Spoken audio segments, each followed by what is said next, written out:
I don't know that we have quorums in either of our groups, but I guess we'll see. People are rolling in. We're at 18 right now, so. Okay, good, good. So Cynthia, do you want to start with the question and introductions? Sure. Do you want to introduce yourself first? Sure. So I'm Eric Goodman, and I'm the chair of the Pedestrian Advisory Committee, or I should say the acting chair at this point. We're still looking for a permanent chair, but I'm acting at this time. And I guess I can mention the question that we had asked when so I'll just. The question was really about any gift planning that's related to biking or walking or running. And I'm not sure that I will be purchasing any, but I am thinking about getting some new wheels from one of my bikes. So, all right. And I live in the Bluemont neighborhood too. So, Cynthia, do you want to go next? Sure. I'm Cynthia Palmer. I chair the Bicycle Advisory Committee. And I'm the one who came up with that question about gifting something bike or walk or running related. And the reason that it was at the top of mind is because I went to Phoenix Bikes to have my bicycle fixed. And I was told that it would cost as much to get it fixed as to purchase a new used bicycle. So I actually have a swanky new bicycle as of this weekend, new used bicycle as of this weekend. So if you see me riding around a Greater Charge, that's what it's called. All right, so that's my Christmas present to me. And should I go through the list? Call Yes. out names. I see Chris Slatt at the top. Good evening. I'm Chris Slatt, representing the Transportation Commission. I live in Penrose, and I have bought my son swag with sustainable mobility for Arlington County's logo on it for Christmas. Nice. That's worth a lot. And Dana Bress. Yeah, Dana Bress, Aurora Highlands. I don't think I bought squat. Okay. David Patton. Hi, I'm David Patton. I'm a transportation planner for the county and officially liaison to the pedestrian committee. And I bought somebody a t-shirt that she can wear running. Nice. Ellen. Yeah, hey everybody, this is Alvin Gonzalez. I'm also a transportation planner with Arlington County DES, and I did buy my father some AirPods, so hopefully he uses those to get out and about, but he'll probably just sit at his desk or watch movies on his TV or something. All right. Eric Goodman. Oh, we have Mike Hanna. Yeah, so I'm always encouraged. I've got several nephews that have asked for warm, cold weather biking gear. So the next generation, and just as an aside, cold weather biking this week and last week, I have seen no drop off in the kids at TJ Middle School biking to school. They're still doing it. Some of them in shorts, God love them, but I've got a lot of hope for the next generation. That's all I got to say. Nice. I always find it fun when I see the kids in the shorts and I'm going along wearing my 3 pairs of pants at once, yeah. Which is my standard these days. Jim Feaster. Hi, Jim Feaster. I live in Ballston, member of the Pedestrian Advisory Committee, and I have no plans to spend any money for any reason this month. Smart. Kevin O'Brien.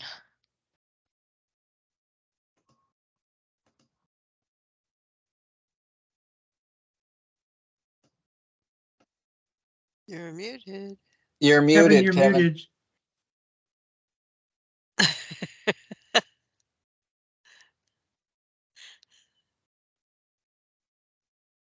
He may have a mic problem.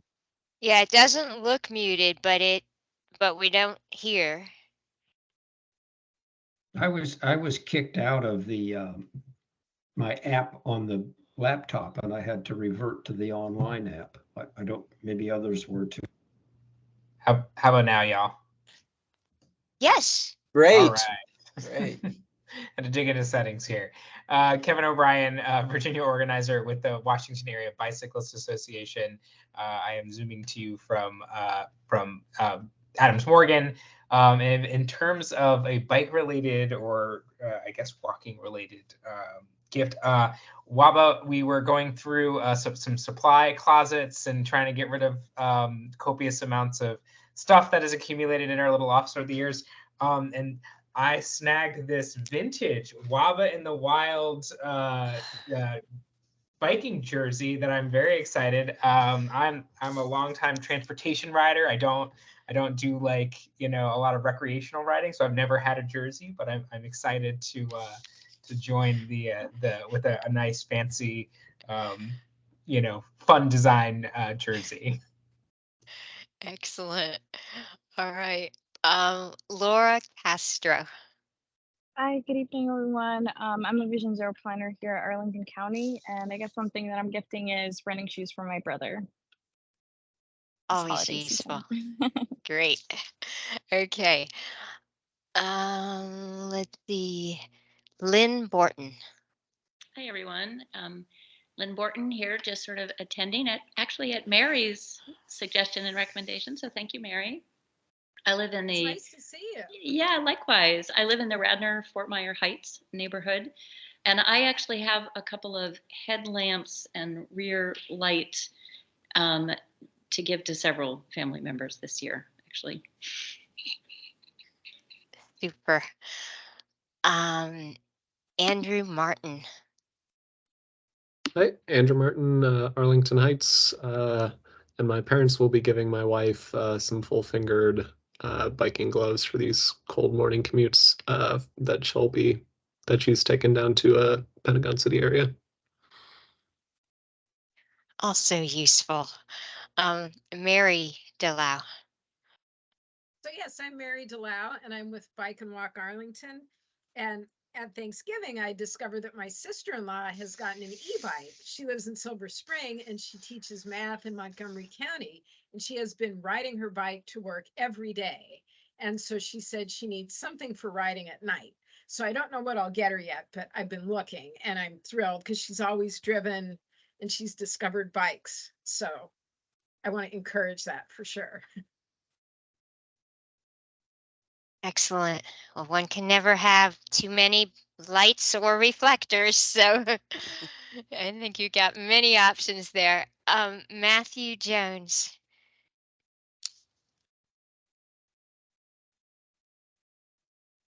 Good evening, everyone. It's Matt Jones from the National Landing Bid, Planning and Transportation Manager, zooming in from gorgeous Prince George's. I am gifting my brother a Capital Bikes membership for the year, annual membership. So that's going to be great.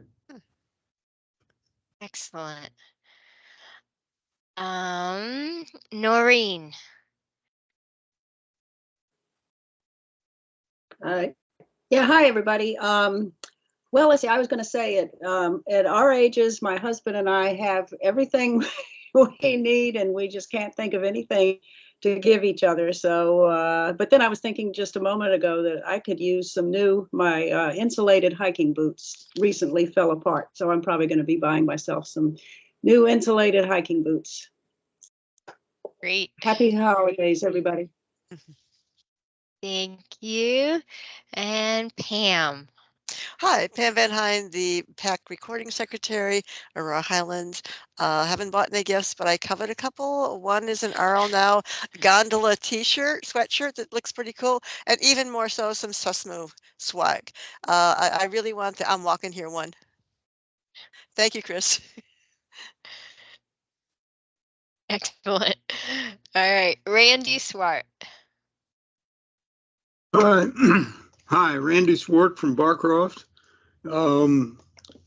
I am not buying anything or giving anybody anything for Christmas. In fact, I haven't bought a bike in this century, but haven't really needed one. I did, you might want to know, give my wife 1 year a full-size pinball machine, which she woke up on Christmas morning to find already installed in our basement, and we played it all day. Wow. Wonderful. Aaron Schutz. Hey guys, I'm Aaron Schutz. I'm in Lyon Park on the Bicycle Advisory Committee.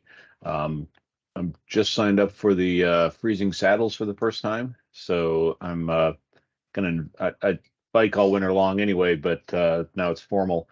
So I'm investing in some cold weather shorts so I can bike a little bit longer. Yeah. Cold weather shorts. Well, That sounds I mean, it's not. oxymoronic. It doesn't get Exactly. cold enough. It doesn't really get cold enough around here for full pants. So, Okay. you do what you need. It's a guy thing.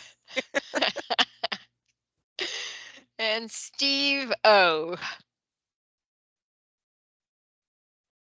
Yeah, hi. Steve Offutt here from, oh, my camera, come on. From courthouse area.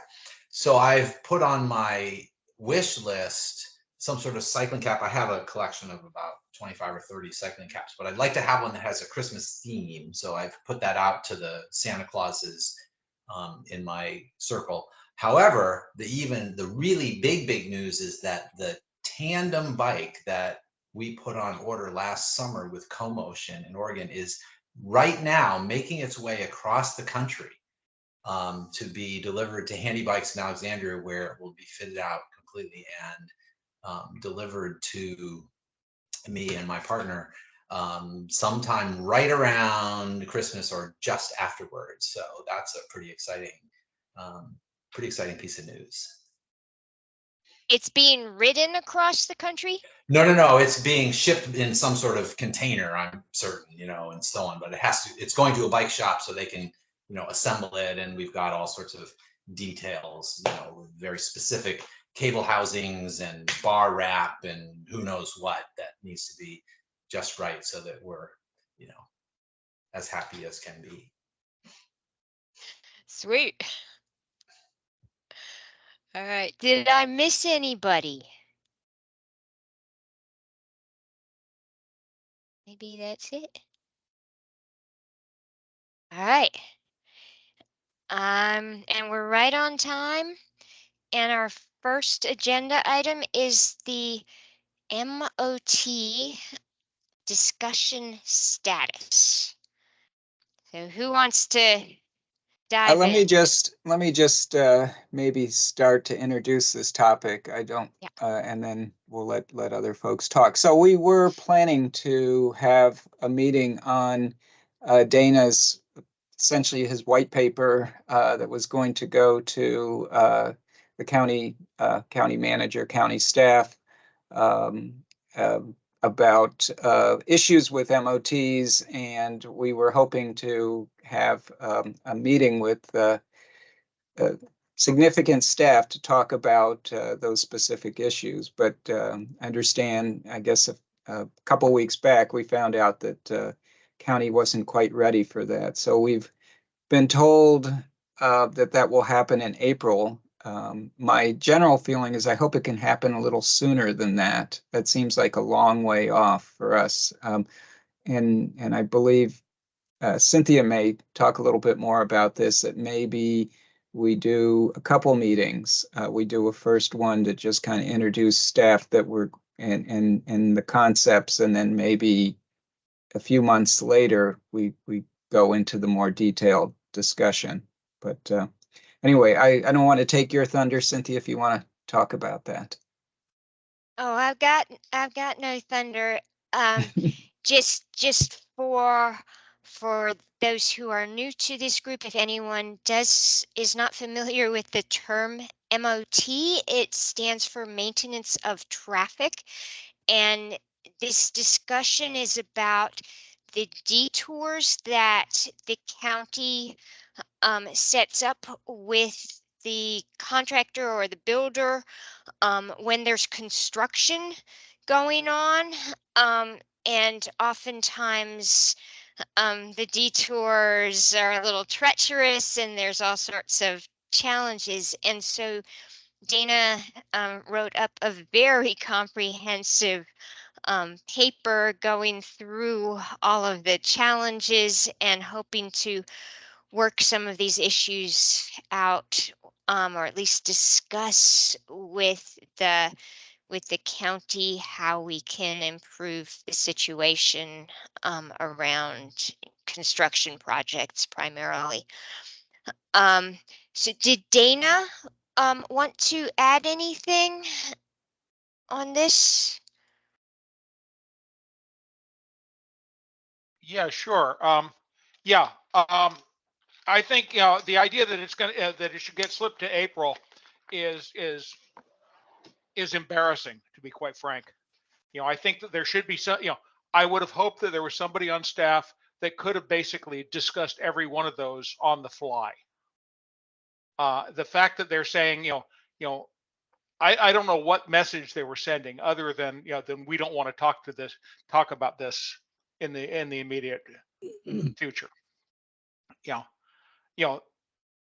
Historically it's been, there's very little ability to influence it before it happens. There's very little ability to make changes, when it's in place, and there's virtually no verification that it got removed and cleaned up.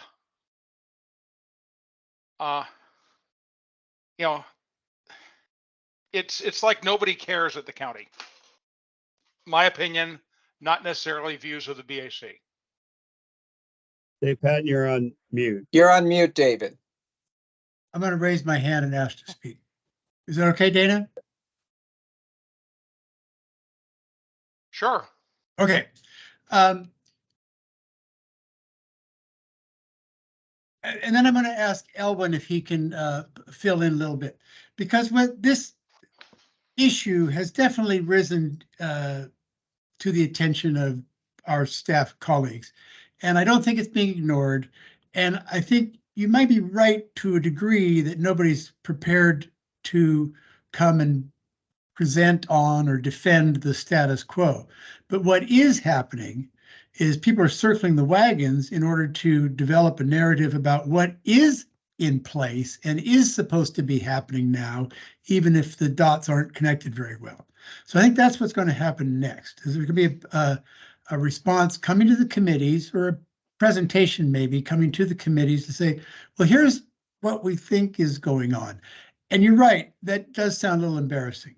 But as mostly you folks know, this is a very dynamic set of conditions on the ground at these construction sites. And the pedestrian committee, which I'm principally familiar with, has had repeated visits from our staff who are the frontline inspectors and permit issuers for all this. It's an incredibly complicated and challenging bit of work. And the responses haven't always been great. And I acknowledge that. I think they would acknowledge that too. So I think what has happened is that this request on your part, the committee's part, committee's plural S parts, has engendered a response that's coming. If it's in March or in April, I'm not sure yet, but it's active. It's being coordinated. It's going to include our public engagement people, Nate Graham, who I'm sure you folks know from all the events that the county manages. It's going to be a serious discussion. So I would hold your fire, please, until we hear a bit more.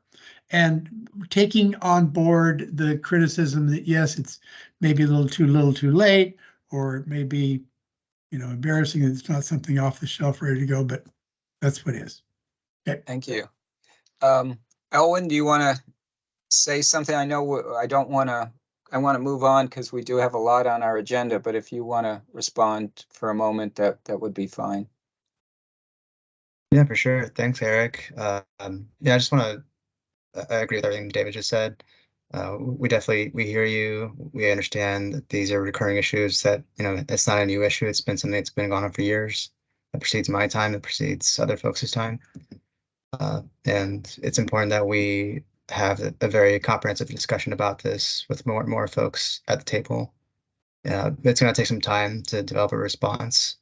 And as Dana mentioned, I wish we could have things come up as soon as possible to respond.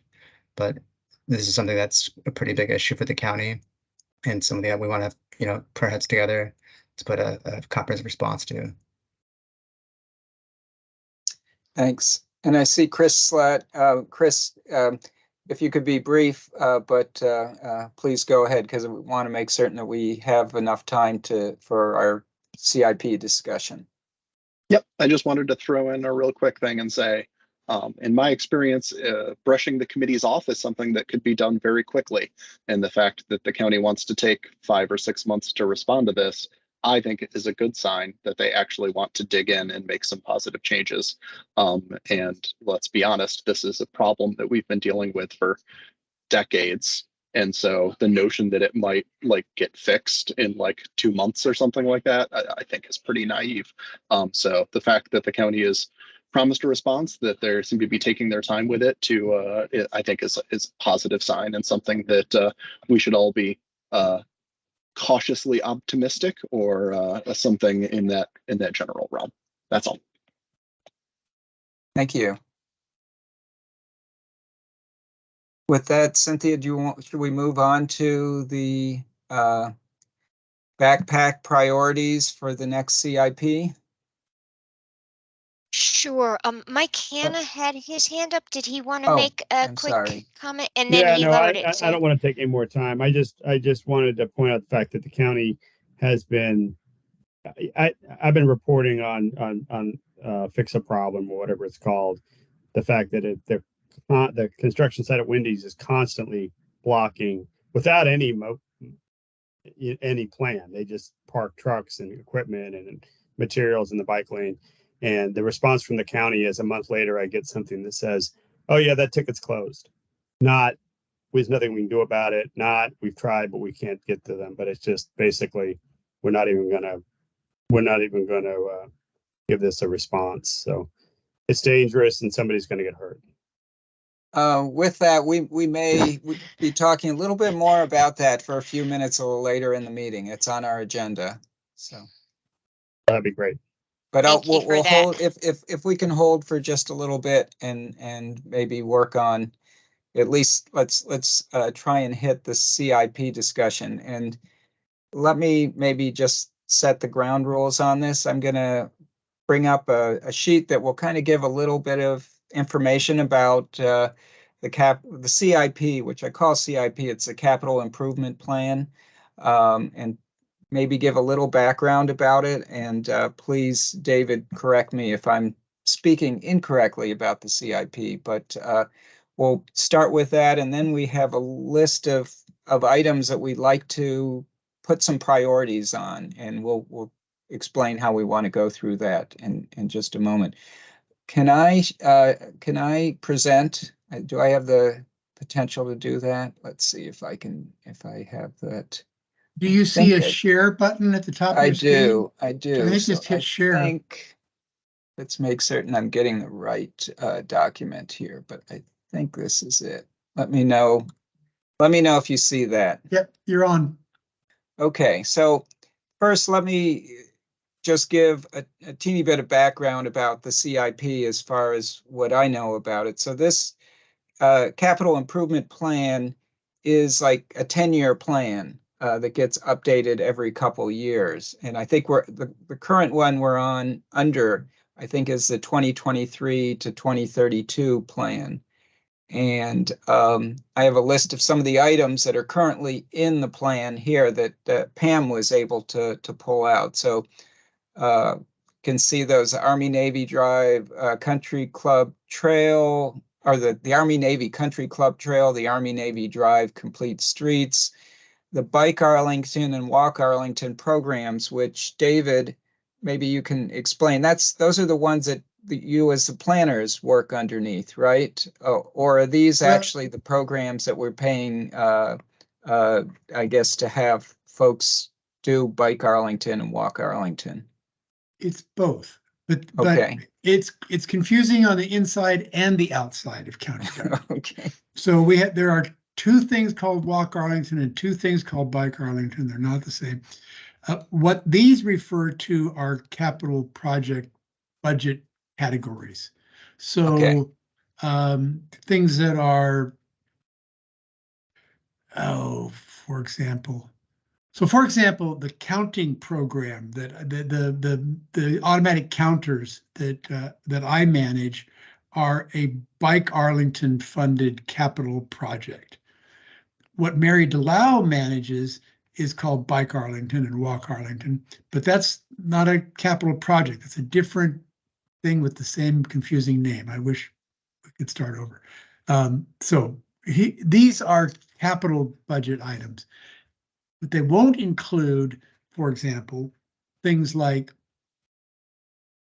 sidewalks that are built as part of another capital project, the majority of which has a different designation. So a complete streets project will be a complete streets program funded project that may deliver some bike and ped promises. So there's inside the CIP, not my strong suit. Inside the CIP, there are categories called Walk Arlington and Bike Arlington that are targeted to spend county money or grant money or regional money on targeted improvements for biking and walking. That's the best I can do. Thank you. Just to kind of go through this. So these were items that were pulled out that were at least noted. So we have Eric, Eric, go ahead. Are you able to make it any bigger? It's Sure, tiny. sure. I can make it. I can make it quite larger. So sorry about that. Is that good for folks who are trying to see this? That's better. And then scroll down if you can. Well, I think we will. I want to just start at the top here for a moment. Okay. But Thank really you. just to say that we also have like capital bike share improvements and adding new stations, things of that sort are in here. There's something called the Potomac Yard Emerging Uses Program, which I'm not familiar with that. Langston Boulevard multimodal improvements. So those are like corridor related improvements. There's natural resiliency program. Not even sure what specifically that is. Roslyn Ballston arterial streets improvements. And then we have Short Bridge Park, which no Long Bridge Park. I'm not sure about Short Bridge Park. Street lighting, trail and bridge modernization, and trail light maintenance program. So those are that's what's in there now, at least what Pam pulled out. What we're looking at doing is, and I believe this kind of was initiated by the transportation director had said this is a good time for us to start putting in our suggestions for the county manager's CIP, which I think is going to come out in the spring. So we're trying to get ahead of that with a list of our priorities. Some of these may be specific enough that they're separate, and others may fall into these programs that David was talking about. But what we did, both Cynthia and I sent a request out to all the folks in both the BAC and the PAC, and we have a list of about 17 items here, and I am going to scroll up to try and get as many of them on the screen as possible. And then maybe if Cynthia and Pam can go through these, we may just talk briefly about them, and then I think what we're going to try and do is vote on them. And what I think we'd like folks to do is maybe give your top three of these, and you can just give 3 letters of the ones that your top 3 are. And then what we're going to do is use that to come up with probably 5 identified items that are going to be priorities on our list, but I think we'll submit the entire list of our items to the county manager. That's our goal. And I guess one other thing that Cynthia mentioned is also, as we go through this, please, does anybody have any additional items? These were all the ones that we gathered when we were asking folks. But certainly there may be some other ideas out there. But the goal here is to try and get the membership to help us prioritize this. So that's where we are. So Cynthia, if you want to go ahead, I can scroll down more as needed, but I guess we can start with this. And I see a hand from Steve-O and another hand from Andrew Martin. So let's start with those. Yeah, so my comment is that these are not by any stretch equivalent. So like picking 3, I mean, a couple of these, you know, are like fairly small, while other ones are enormous. And you know, I would personally then, if I thought they could happen, you know, pick 3 enormous ones, or I don't know, 3 easy ones. So I'm not sure how we can kind of like differentiate between those that are kind of like simpler. So like if I think of the Arlington Boulevard Trail, like that's a pretty big, comprehensive, multifaceted effort. Yeah, I mean that's a really big thing. While something like side under our guards might just be a legislative fix. Like so they're not really equivalent, and I'm not sure how to deal with that if I have to pick 3.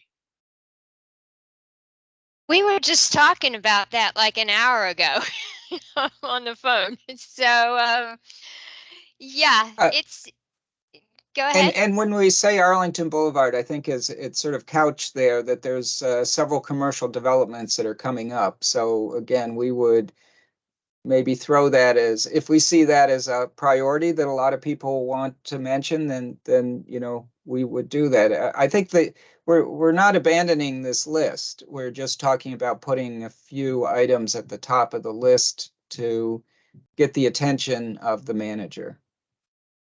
Yeah, I think, yeah, that doesn't really answer my question. Like, do we focus on like big long-term and, you know, like what we consider to be really important things, or do we focus on short, easy to get, you know, not expensive kind of things? So let's keep going through the list of people who have their hands up, and then maybe someone will have a response. And if not, we are taking notes, Steve. Andrew Martin. Hey, yeah, for the idea of just things that might be missing, something I noticed last night was kind of the disjointedness of bike lanes or bike infrastructure on North George Mason. I think there's somewhat of a plan for redoing South George Mason, but yeah, the north side, especially in terms of just how limited certain north-south connections are in the county, other than Glebe, and I only do Glebe on my road bike during the day. Got it. Thank you. And Dana. Yeah, well, to Steve's, you know, Arlington Boulevard issue, you know, maybe the county should actually, you know, think about, you know, if they have a project where a developer is going to do a third of it or half of it, they should go ahead and fund the rest of it so it doesn't turn into, you know, some disjointed, you know, trail network. You know, the complete street, the trails version of the complete streets. You know, and that should be the CIP thing. You know, is doing the rest of it all at once.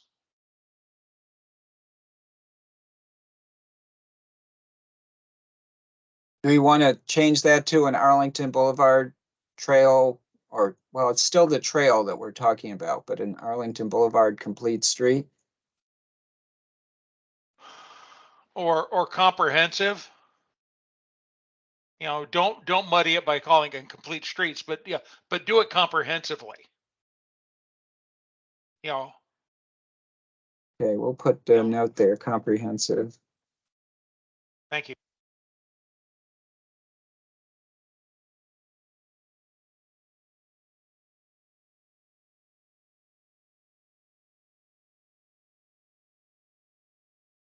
So that doesn't, we haven't fully answered your question.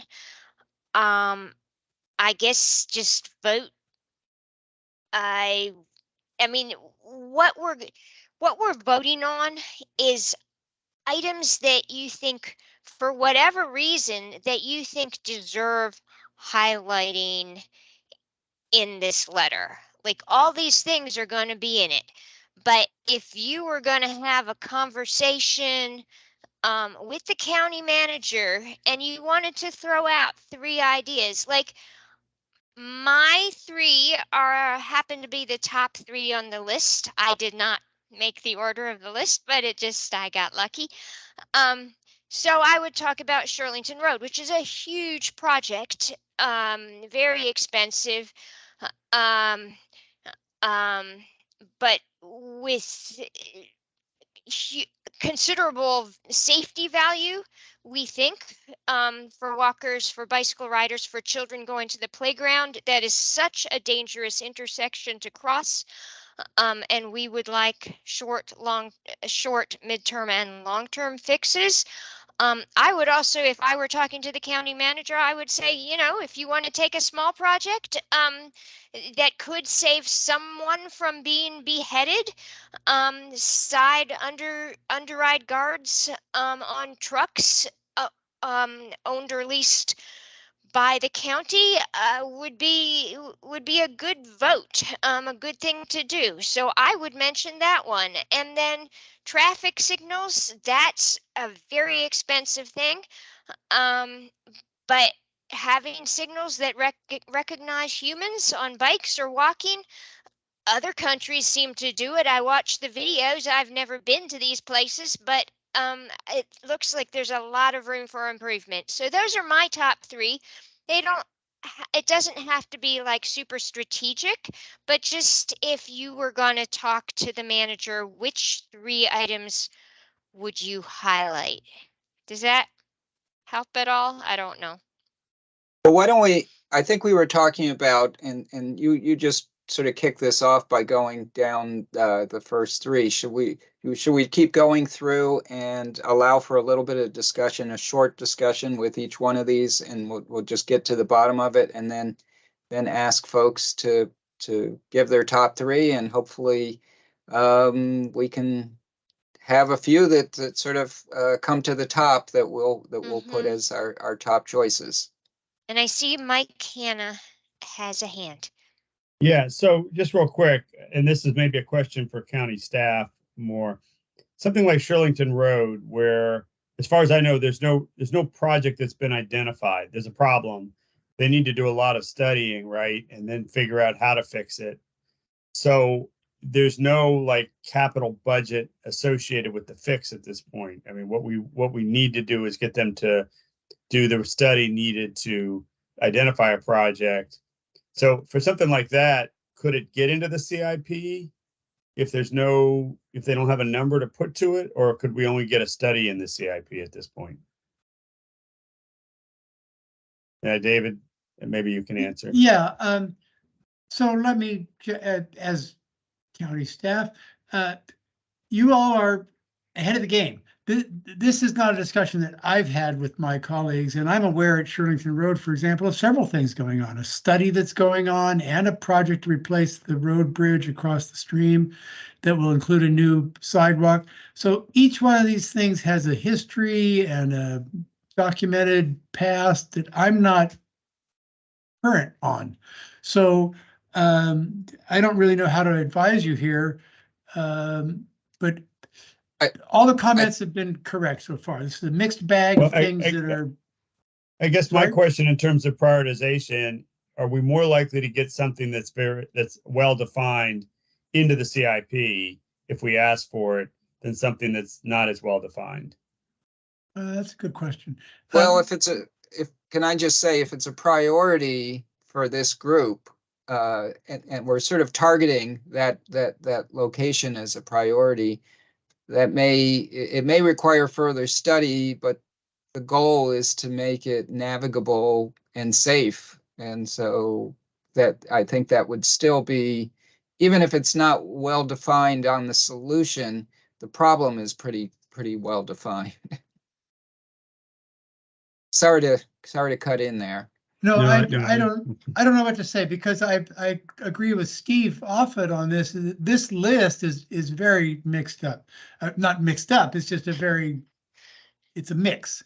Things that are long range, multi tens of millions of dollars wish list, and then things that are, a lot easier to accomplish, like signs on trails, which even signs on trails are not easy to accomplish. Nothing's easy.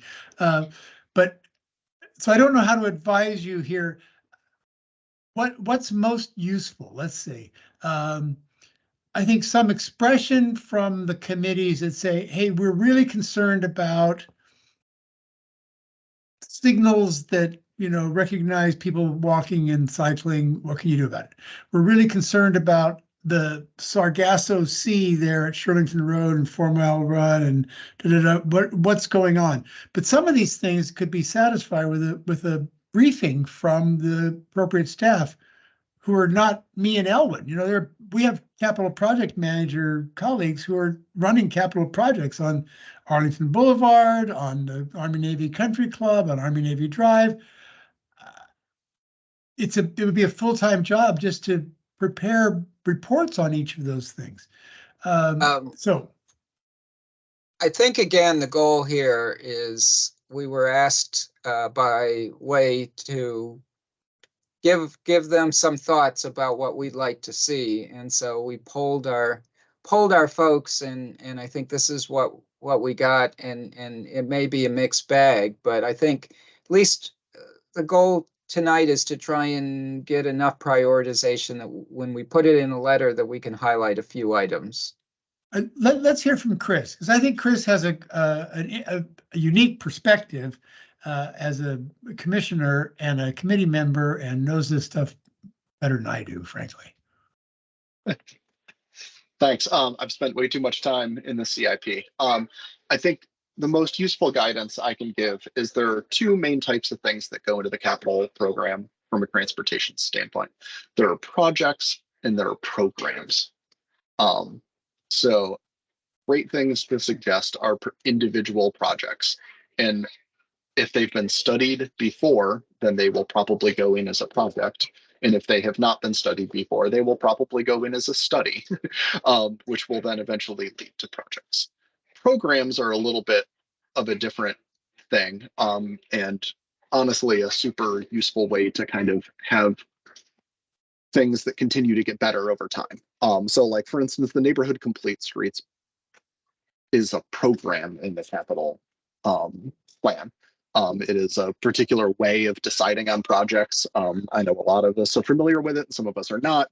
But that just, it's not like there's a bunch of known projects that have been set up out in advance. There's placeholders of money, and like, as they have enough money, they fund projects based on their prioritization list.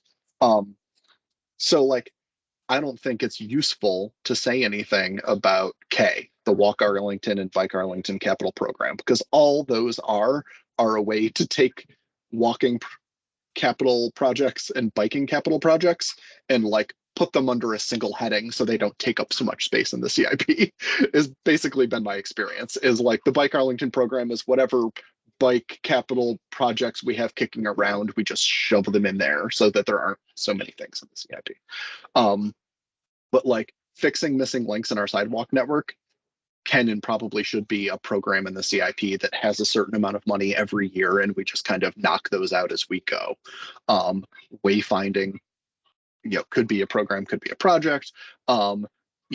Barricades that actually protect people in bike lanes. I can totally see there being a program that is designed to upgrade existing bike lanes, right?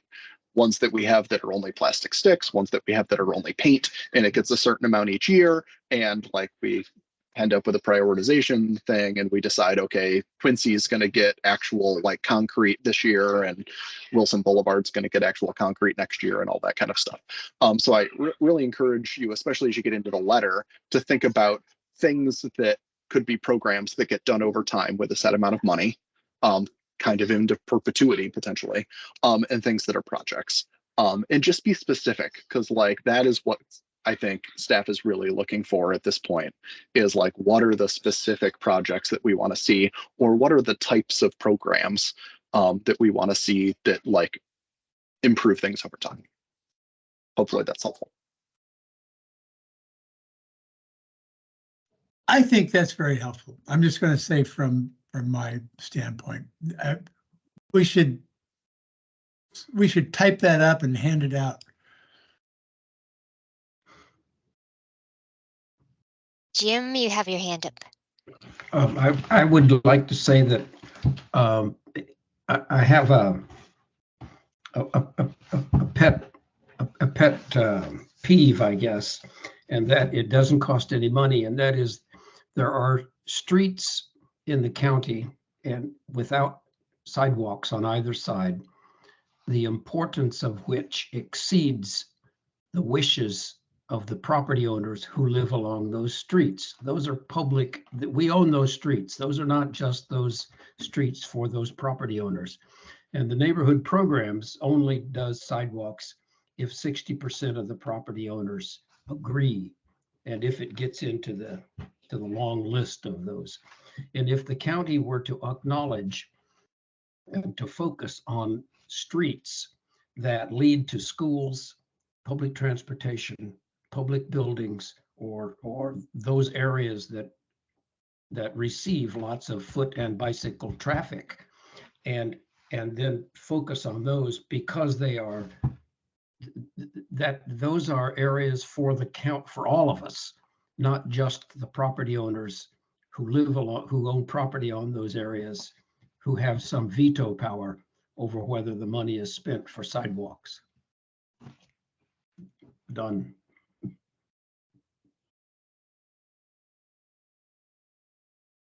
Thank you. And Kevin. So I just like reiterate, right? The staff is looking to sort of get a sense of like what the priorities are amongst this group, so that you guys aren't having to spend like a ton of time like digging in on things, you know, sort of less prioritized things.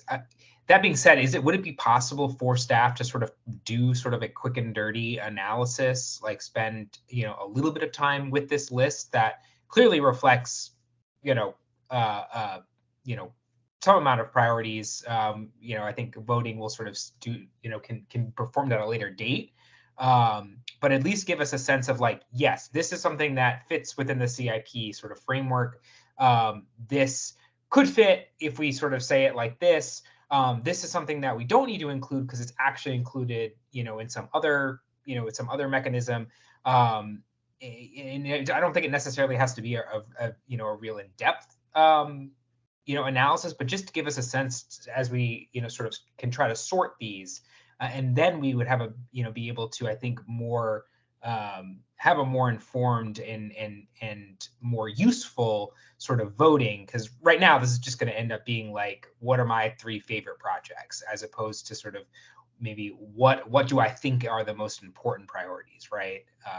But anyway, I don't know if that's possible for staff to spend just a little bit of time, and then we can revisit. If there's the possibility of sending this out in like a Google form where we can actually rank the stuff, that would be potentially a way to sort of assess this. But those are just my 2 cents.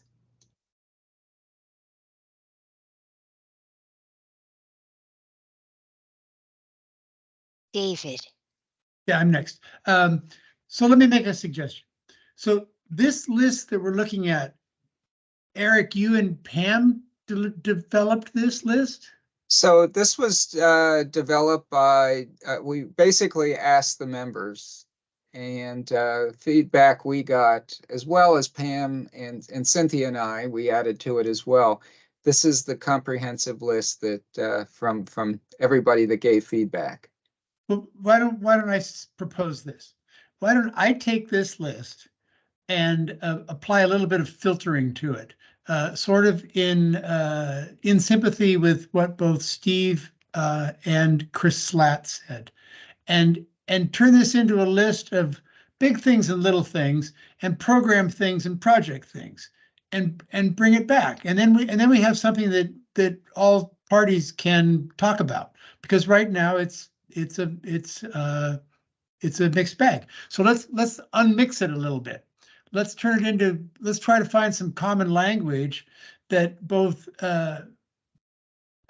agrees with priorities that people have already raised by putting it on this list, and turns it into actionable sort of concepts that staff people can deal with. Does that sound okay? That sounds good. What I would suggest also, we got another suggestion here today. So that was for the bike lanes on North George Mason. Trying to make them more contiguous, less disjointed. So I'll add that. Put that on the list too. I'll add that to the list. I'll clean it up and send it to you and Elwin, and I'll copy all our members as well. Does that sound good? That sounds fine to me. And then I can do a little diplomacy between planning, where I live, and capital projects, my next door neighbors, and the engineers who are down the hall, and try to turn this into a little forward motion. All right. I think that Steve, you have your hand up as well here. I guess you've been waiting patiently. Yeah, I don't know if we want one more filter, but some of these, lettered items are more specific to bicycling, and some are more specific to walking, and some are both. So I don't know if that's something else that, this is primarily a walking related issue or primarily a bicycling related issue, or both. But that's also, as a bicycle advisory committee, like, I don't really care about those people walking. If in looking at the existing list that's in the current CIP, there is most of the items are overlap between the two. So I think we were thinking it would be good to do one list that kind of sort of covers our shared priorities, and then maybe some of them are more individualized to the groups, but I think a lot of them are shared priorities. Yeah, I think like E is very specific to bicycling. Mm-hmm. I'm for not making two separate lists. I'm for finding common ground. That's what we were thinking as well.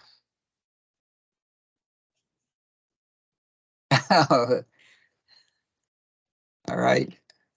So with that, I guess as far as our discussion goes, let's continue on with our agenda. We'll suspend a vote at this time.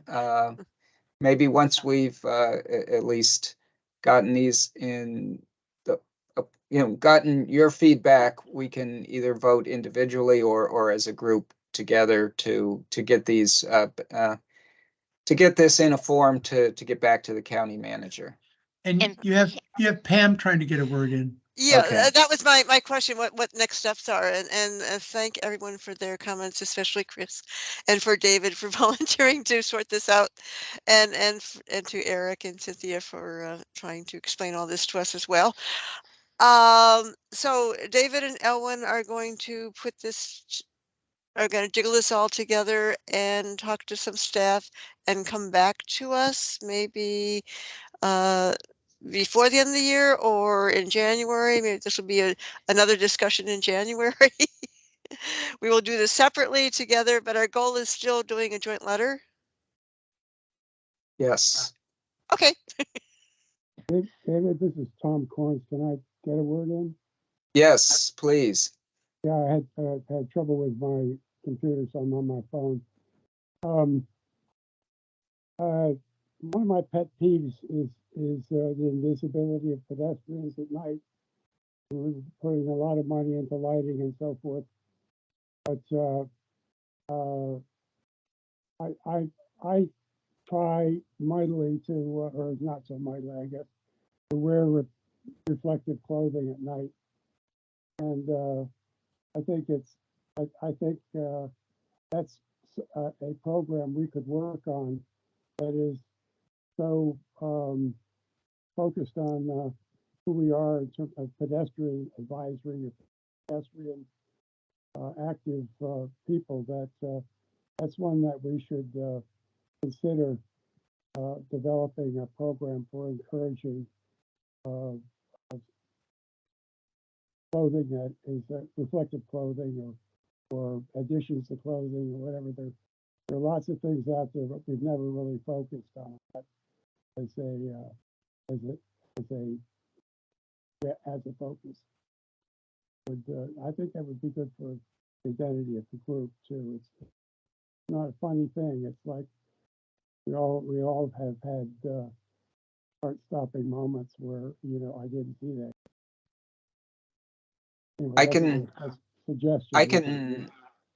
I can add that to the list. I'll kind of put it under ways to improve visibility of bicyclists and pedestrians. Right. So my opinion is that to not. I mean, truthfully, it's not the responsibility of somebody walking to make sure someone doesn't run them over. It's the responsibility of the person in the vehicle that's the weapon to not run them over.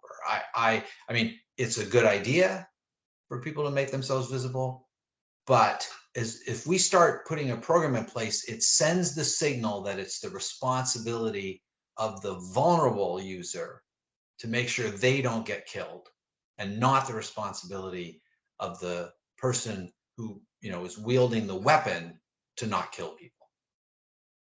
With visible is invisible. So let's put that discussion off. I think these are really important questions, but I don't think that's a capital project. I'm all with you to be as bright as possible. You can never have too many lights and reflectors and yellow shirts and everything else. But let's hold off on that for now because we're a little bit behind. Yes. And that's a major and important topic. All right, I'm going to stop sharing here, and we can move on to the next item on the agenda, which is, I think Ellen is going to talk about the Custis Trail Needs Assessment and Priority Improvement Study. So take it away, Ellen. Yeah, thanks, Eric.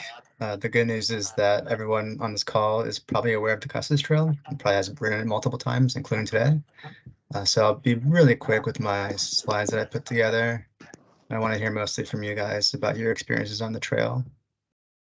So yeah, like Eric mentioned, we're doing a needs assessment for the Custis Trail. And when I say Custis Trail, I mean the entirety of the length from the WOD intersection all the way to Mount Vernon's trailhead in Roslyn at the Key Bridge. We're also looking at the trailheads for each neighborhood, for each business area, for each shopping center, each as many as possible to take a holistic view of the state of the trail as it is today. Overall, just going to give a brief overview of the study, what we seek to achieve, where this came from. But I want to spend the bulk of this little time window that we have to talk about your experiences. Since we started this project in September, but now we're in the process of putting together an existing conditions report, and now we want to get feedback from the community. So yeah, the trail was built in 1982 as part of the interstate.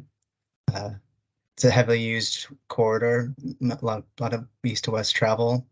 But over the course of the past 40 years, it's starting to show its age, especially with some things that no longer are up to current standards. At the time when it was first built, this was ahead of its time. But in many ways, it's a lot of it's pretty outdated these days. Some parts of the trail are pretty narrow, narrower than the 10-foot minimum trail width that we have today. Some of the sign walls along the interstate and along Langston Boulevard are pretty outdated. Some are falling off. There's several gaps that I'm sure folks are aware of. There's things like potholes, a lot of puddling. There's a lot of damage, and given how heavily trafficked this trail is, it's definitely needed a refresh. It's been long overdue. Here's some examples of some things that I've seen. For example, this is north of the east of the bike roundabout. Head on the south side of I-66. You notice there's a lot of things like steep grades that aren't really good for folks with disabilities or people who are elderly. There's a lot of fading striping. There's some issues with neighborhood access, a lack of curb ramps that meet current standards, and some parts of the trail are kind of confusing for folks who may not be familiar with where they're going. And this isn't anything new. That we've been talking about this for years. It's been mentioned in several sector plans. It's been mentioned as a key priority recommendation from the bike element. Even VDOT has this on the radar for improvements as part of their Inside the Beltway studies. And it was also recently recommended for improvements for better access and for improvements to the trail itself as part of the Plan Langston Boulevard study, which was just completed this past November.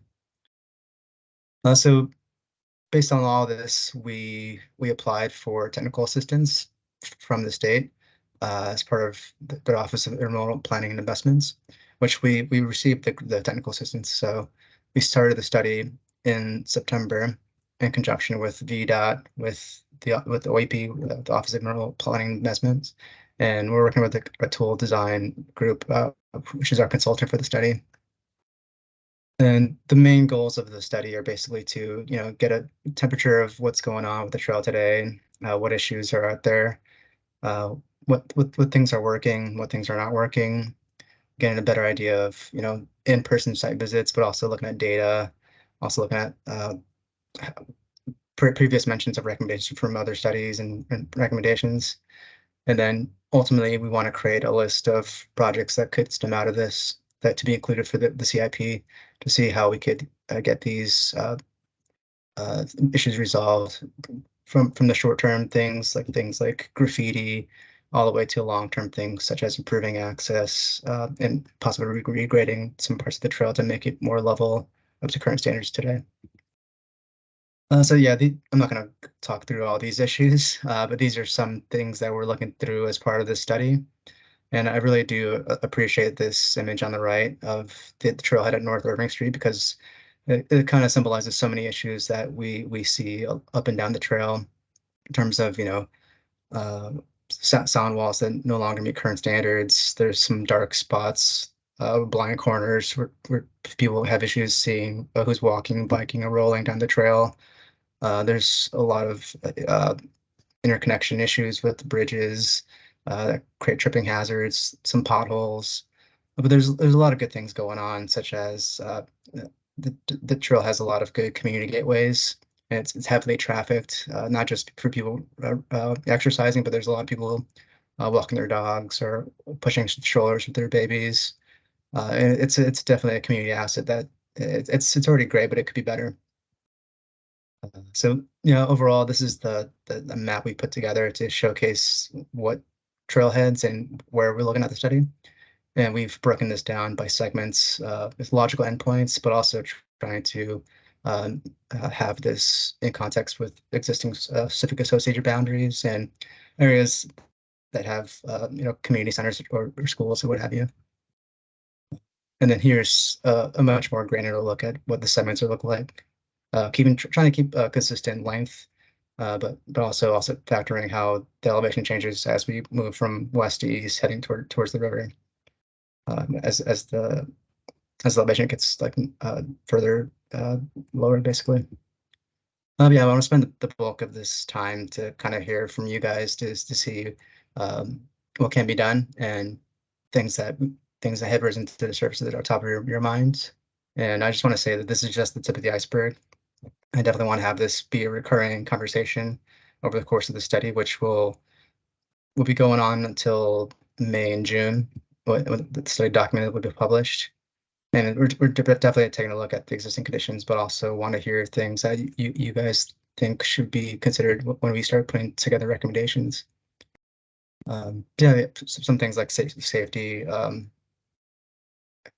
In terms of how you guys perceive safety along the trail, is there anything that comes to mind? These are some just probing questions. You have to answer these questions. Hey, Andrew. Hey, yeah, so I guess I can share my experience with parts of the trail that I tend to find dangerous or problematic from my experience. So I generally will do the Arlington loop counterclockwise, occasionally clockwise as well, on a bike. And I'm generally more aggressive on a bike, I'll say. So going more at speed. A couple locations, and if you don't mind putting your map back up, that'll help me point some of them out. First one, biggest one is the crossing at North Lynn.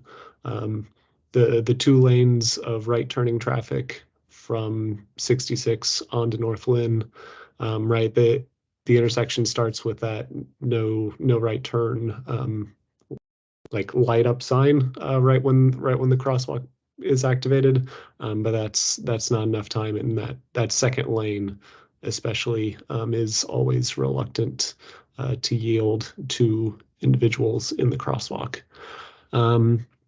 Going west, or west of there, the intersections at North Scott and North Quinn. If you're heading eastbound, you're going downhill with a bit of speed, and always kind of the concern of a car turning right on, or turning westbound onto Langston Boulevard. I believe at least North Scott is. North Scott has a no right on red. North Quinn is not signalized, so just always kind of being a little bit paranoid about traffic moving into the crosswalk at the wrong time. Next, it would be there kind of in your segment 7, so kind of along Scott Run. If you know, the trail kind of dips and then rises back up there with the sound wall on the one side and the those like logs on the other side. During certain parts of the day, whether like evening if you're westbound or morning if you're eastbound, the way the light comes over the sound wall, the trail is completely shaded, but the sun is in your eyes, so it becomes pretty impossible to kind of see what's on the trail in front of you, especially kind of, hey, is there going to be a pedestrian where I can't see them, especially since the trail there is somewhat more narrow. And I think, was that it for, oh, the last one would be right there under the underpass, or next to the trail there when you're getting close to when you're getting close to WNOD. There, if you're heading westbound, that steep downhill with the sharp turn to head under the bridge towards the roundabout. I'm always, especially because it stays pretty wet down there, I'm always a little bit afraid about slipping out. So those are some of my thoughts. Thank you. Yeah, hey, Steve. Yeah, so the first thing I want to say is that I'm not positive of this, but I think that that from Van Buren Street, right, where near Benjamin Banneker Park to essentially Scott Street, between Courthouse and Roslyn is more than 5 miles of completely grade separated trail, which may be the longest segment of completely grade separated trail we have in the DC region. So the Custis Trail is unquestionably a really great resource for traveling. There's few, if any, others that really do what it can do, where you don't have to cross a single street anywhere. So that's a great thing. Just a little tidbit. I believe the actual official Custis Trail goes farther west. It goes actually all the way out to maybe where Little Falls or someplace like that. And I'm not sure the exact jurisdiction, but the trails are contiguous from what we think of as the intersection at the WAD there, like in Dominion Hills. Anyway, I wasn't going to get into the details. I have a million. I've ridden on the Custis Trail, commuted on it every day back and forth for a long time. So I think that the specifics, of these kinds of details that were just suggested, all of us will have any number of those, and I'm happy to contribute, a lot of those specifics. But I don't know how much time you want to spend in this meeting going into each of those individual details, or if there's a different way to kind of contribute all of the. I mean, there's literally 1,000 things you could do on the Custis to make it better. Some small, some larger, and all of us have our own sort of ideas. So, how do you want to proceed on that? Yeah, the good news is that this is just the beginning of this conversation with the community. Like I said, I want to have this be a recurring discussion, maybe coming back maybe in January, February or so, once we get the existing conditions report to share with everyone. But we definitely want to kick off like a much bigger comprehensive community engagement in January with things like, like mapping tools for people who can map issues and opportunities. Maybe we might have a survey. I like the idea of having pop-up engagements, but I'm not sure how many people are riding the trail in January.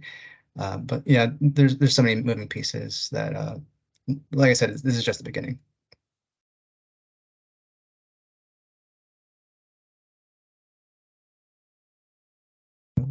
Hey, Randy. Okay, well, oops. I agree with Steve entirely. That we can go over a lot of things, and I think probably a ride at some point would be very useful, because I think you need our point of view. We've waited for this for decades, and one of the worst spots that you'll have to deal with, and one of the most expensive, will be fixing what we call paraplegic's curve. And we call it paraplegic's curve because the guy who crashed there was a paraplegic after his crash. We used to call it dead man's curve, but Rich Viola pointed out that nobody had actually died at that curve. So now we call it paraplegic's curve. It's a downhill going under 66. It's the only place where the trail goes under 66. And if you miss the curve at the bottom of the downhill, you go into riprap or into the concrete abutment that supports the driveway, the highway above. It's going to cost a lot of money to fix that. We tried to get when the park was redone, we tried to get them to give us a little bit of land to go out to the right as you go downhill, and they wouldn't because it would have impacted their tennis court. So this one has been around for many years, and I really hope that you'll be able to do something about it. The second thing that I would point out that I hope people are seeing is that for the entire length of the trail, there are standards, the lights and all the other things that are along a trail are right up against the pavement. And that is unacceptable and doesn't meet any of the current standards. So I hope you're looking at trying to move those, again, very expensive, trying to move those back a minimum of 3 feet, or at least some of them. It doesn't have to be every single one. But I'm very encouraged to hear that you're doing this. Very happy to hear about it. We've waited a long time, and anytime you need my help, such as it would be, or I think anybody else, we would be very willing to go out with you and discuss the cyclist's point of view on the design details. Thank you. Yeah, I definitely might take you up on a group bike ride if everyone's interested. I finally have all the winter gear I need for biking, so I think I can saddle up with you guys in January or so, whichever date works for you guys. And like you mentioned, like there's so many things that you can see on Google, you can see like, photos of it, but if you're not out there experiencing the trail itself, like you're missing a whole lot of information. Yeah, I don't want to monopolize too much time, but I guess Dana was next. Yeah, engage the smart guys on energy and the county. You're along the sound wall of 66. Put solar lighting up there. You guys can't get Dominion to fix the lights. Absolve them of their failures. Put some solar lighting up there, and do it, and that way the county would own it. And also, create a trail that has some forgiveness. So much of that trail, there's a sound wall on one side and a drop off to the drainage ditch on the other. Somebody who goes off the trail is gonna get hurt. There's no alternative at that point.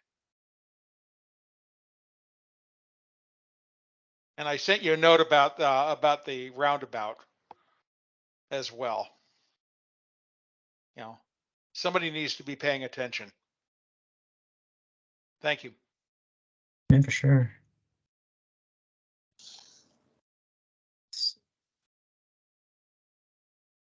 Let's see. Yeah, here's some things about safety. A lot of issues with stormwater. Lighting is a big issue. Like in this photo, a lot of the lights are out. I backed this a few times at night, and this is one of the few Dominion lights that are working. And as you can see, a lot of the underpasses are not well lit, which, it's not only a safety thing, but also it discourages people from using the trail, because if you don't feel safe, maybe you don't want to be on the trail at night.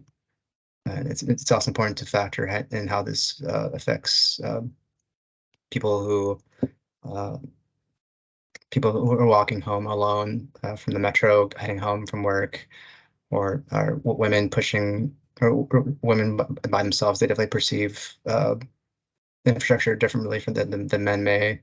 It's important that we factor in all these things. It's not just lighting; it's something that impacts everything that we do.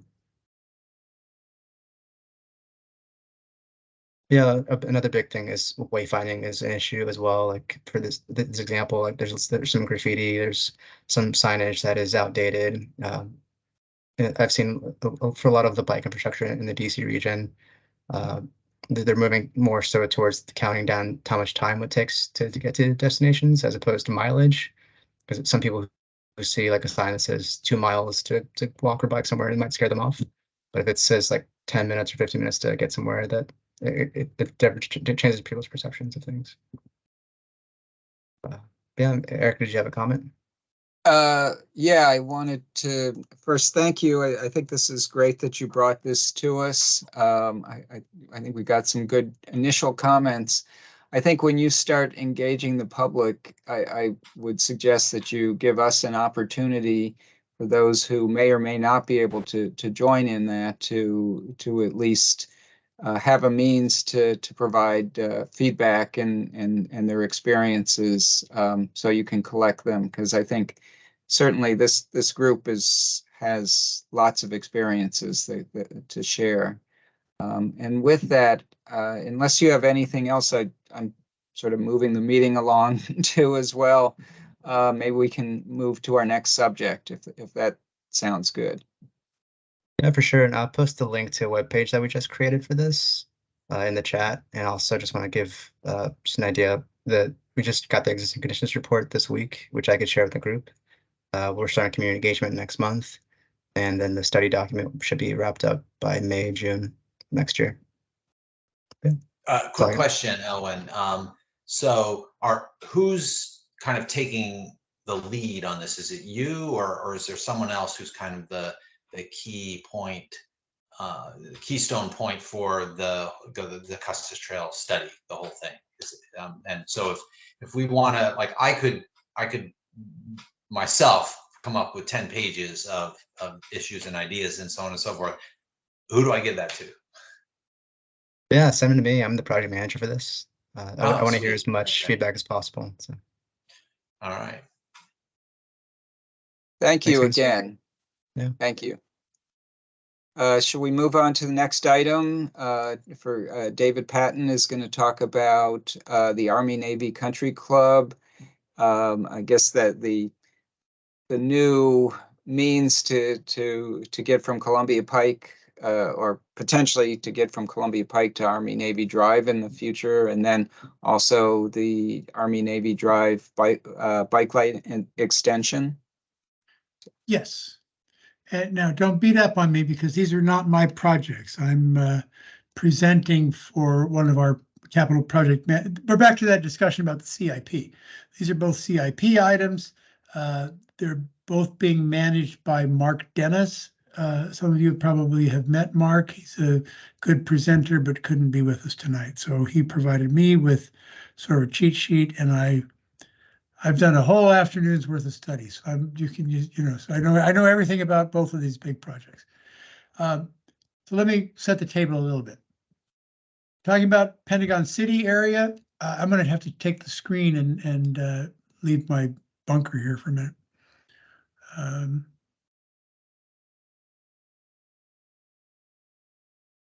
So folks should be able to see this Google Map version of Pentagon City. Should be familiar to everyone. Pentagon City, 395, Army Navy Country Club, Arlington National Cemetery, Army Navy Drive. So I'm not going to be talking about the Army Navy Drive Complete Street Project, which I'm sure folks here know about. It connects Joyce Street, creates a new cycle track on the south side of Army Navy Drive, turns the corner at 12th Street, and connects with Long Bridge Drive. That's underway. It's in construction. It kicked off this year. It's going to be in construction for a couple of years.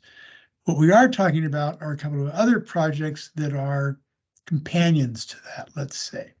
And one of them is the Army Navy Country Club connector, which will be creating a link from Memorial Drive, which is this little road here off of Army Navy Drive, goes under 395, and then will hug the property line going up this very steep hill and come out on, what is this, 13th Road South by Hoffman Boston School. And then the bulk of the present, so that's what Mark conveyed to me, is that that's a formal project. It's had public engagement. It's about 15% design. So we're not going to spend a lot of time on that, but we're going to talk mostly about the Army Navy Drive Protected Bike Lane project, which is intended to fix a missing link along Army Navy Drive. I wish I could get the pop-up to quit happening. Where there are currently just striped bike lanes now. It's going to create protected bike lanes in this stretch from Memorial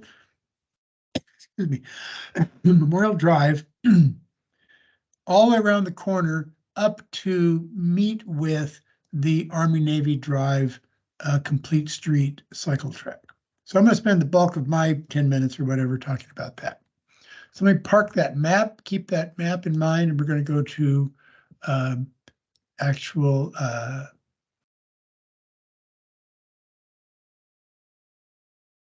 do I do with that? Oh, that's the agenda. No, I want to go here. Sorry. So first, just a refresher, if you want the actual deets on these projects, here are the web pages that Mark manages. The Army Navy Drive, Army Navy Country Club connector first. Come on now. This went so well in rehearsals. Here we are. So here's the web page for the Army Navy Country Club Trail Connector project. Here's a location map. It doesn't enlarge very well for me. And the project timeline, there's been public engagement on it. And there are plans I can share if people want to see plans, but they're only 15%. So I've been advised not to spend too much time on that. And then the other project, the Army Navy Drive Protected Bike Lane project, which is at 90% design And there was recent public engagement on that. And this is scheduled for construction in fiscal year 25, which begins next July. Imagine that. So here's the web page for that project. Several intersections, and this is the same set of files that I was going to show. Here are the plan drawings that were shared at the recent public engagement. So we've zoomed right in. This is the southern extension of Army Navy Drive that connect. Here's the north arrow, so turn this whole thing 90 degrees to the left to get an orientation on the street. So this is Memorial Drive that goes up into the country club and will connect with the eventual trail connector that will be in this property on the Army Navy Country Club property on the west side of 395. And what we're looking at are protected bike lanes on the west side of Army Navy Drive, where there are currently only striped bike lanes on this part of the road currently. That's this gray marking on the curb lane on the east side and corresponding on the west side. So new protected bike lanes, looks like mention 14 feet, including, 14 feet excluding the 4-foot barrier, which I think is stripes with bollards. I don't think it's a hard concrete barrier. So that's page 1 of 7. This continues. How do I go? Next sheet is here. Next sheet is here. The protected bike lane continues on the west side of Army Navy Drive, then crosses over to the east side, and this is Nash Street, I believe, that comes in and has new green paint bike crossing next to high-vis pedestrian crossing. Next sheet continues, includes a raised crosswalk that connects to a bus stop, transit stop. The protected bike lane continues on the east side, now sort of the southeast side of this curve. Continues, continually separate and continuous. And then I believe this is Lynn Street, where Lynn Street comes in close to where the big apartment buildings are. And now we're approaching the terminus of this sort of missing link, if you will, connection, and this gets us to Joyce Street. And Joyce Street is, it's a mess right now because it's all torn up with the cemetery work going on the north side of the underpass structures. Joyce Street is the beginning of the new Army Navy Drive Complete Street cycle tracks, which begin here and go for 1.25 miles, I think, all the way over to 12th Street. So this is where the new, this missing link protected bike lane project ends and joins up with the separate cycle track, which has, which will be hard barrier protected from the roadway. So I'm not more familiar than that with the details of this project. It's at 90%. Why don't I quit sharing my screen? And if people want to talk, I can call up drawings again. How does that sound? I don't know when the next public engagement opportunity is.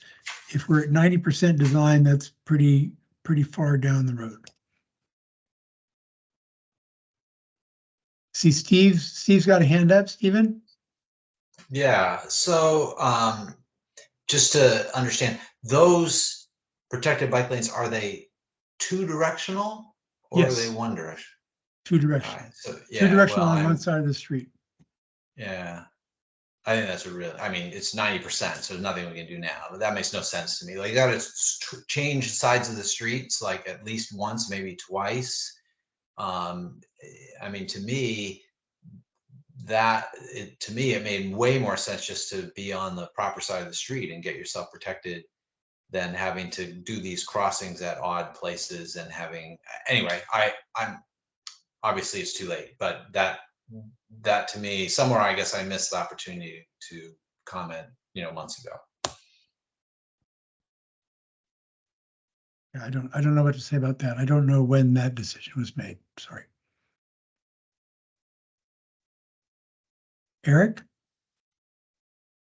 Yeah, David, do you have any cross sections to kind of show what that looks like? And in between the protected bike lane and the cycle track, you said the cycle track has a hard barrier. What type of barrier is there at the two-way cycle at the two-way protected bike lane from the roadway? Again, I'm interpreting the plans. It looks like a 4-foot striped buffer with plastic sticks in it, as Chris said. What are those things called? Delineators, flexible delineators. That's what it looks like to me. And the Army Navy Drive cycle tracks from Joyce all the way around the very built up part of Army Navy Drive to 12th Street will be probably planters. Was the last thing I saw, was a concrete barrier with planters. So this is not that. This is a quicker build. It's a missing link, and it's connecting the future under construction cycle track with the future to be built trail connection on the cemetery, on the country club grounds. But let's go to the Army Navy Drive complete street project page and see if they have images that show what you just asked about. Give me a second to do that. Go back to that web page.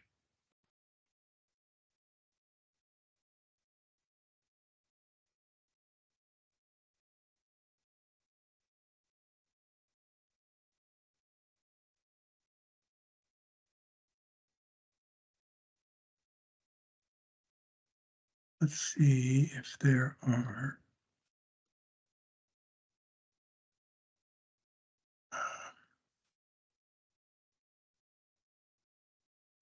Well, I'm seeing maps, but not a lot of images.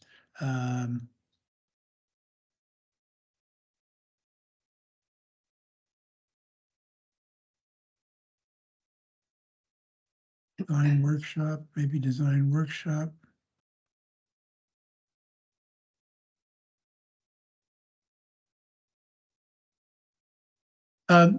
Okay, I'm going to take the screen again for 1 minute, Eric, and share an image here.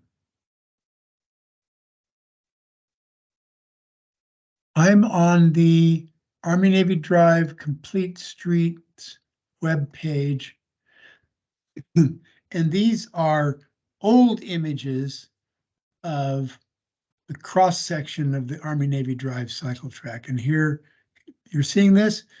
This is 5 years old, so I doubt that this is the most recent. But here's sidewalk, separated planting strip, separated cycle track, more planting, and then the roadway. So that's what I meant by hard separation, not just paint and bollards. Not bollards, but delineators. So I think that's what's in mind for this, some sort of raised curb that separates the cycle track facility from the roadway facility and from the sidewalks. We're not mixing bikes and peds. So I don't know what the current evolution of that design idea has become. This is several years old, but I'm sure that's still in the mix. So I'm going to quit sharing screen again. That's not what we're really talking about now. So I think just a comment is that this connection, if it's not perfect, if it's on one side of the street and not both sides of the street, it's providing a significant new link between two otherwise disconnected new facilities. So I think that's the message.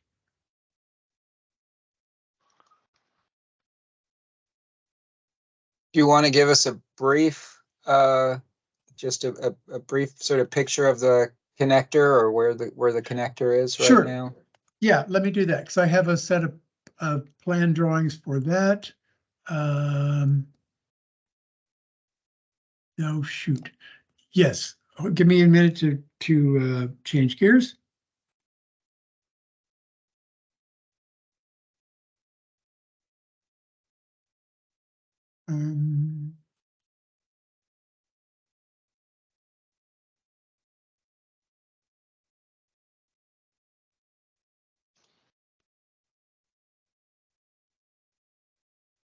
Do you want us to do the bike and walk Arlington update while you find No, your I've got it. I slides? just need 1 minute. It's coming right now. So that is. I picked the wrong bucket.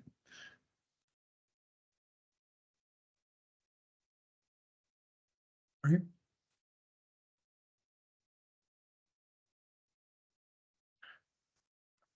All right, here are a few sheets on, where'd you go?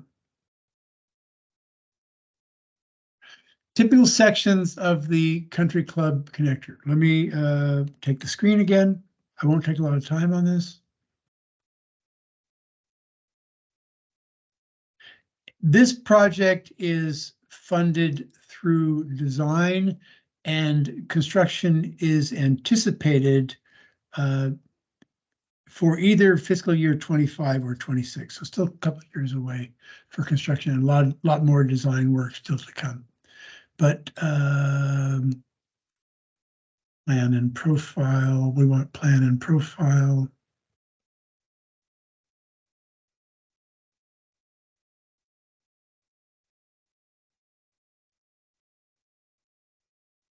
That's only half of it.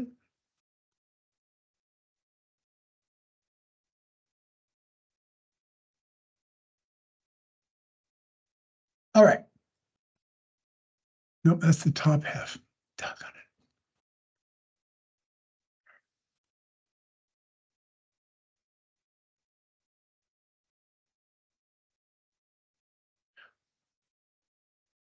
All right. So now we're looking at the bottom of the southern end of the proposed Army-Navy Army-Navy Country Club Trail Connector. This is the this connects right here to Army-Navy Drive, the new bike lanes we just talked about. Now we're on to Country Club property. We've just crossed under 395. There's some sort of mixing area, and then a combination of steps and runnels. This is incredibly steep here. And when the county acquired the rights to use this property, it immediately became apparent there's only a couple of ways to get up this hill if you have wheels with you. And one of them is a very, very deep and steep ramp, or a set of stairs and landings and runnels for bikes. That's where things have wound up. This has been through several rounds of community engagement and design, and the bottom of this hill is just really otherwise unmanageable.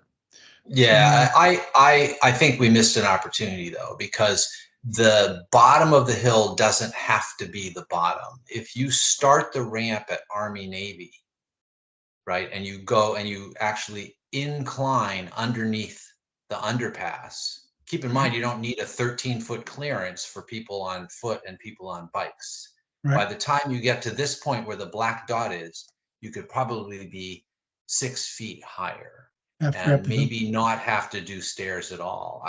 I'm totally opposed to stairs. I think that's ridiculous. Well, hold but that in any thought. case, so that's, I don't know if anyone gave any thought to that, but you don't have to start at the elevation of where that black dot is if you start the elevation back at Army Navy.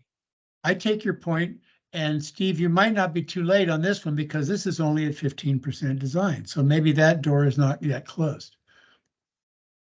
I'm going to go to the next drawing.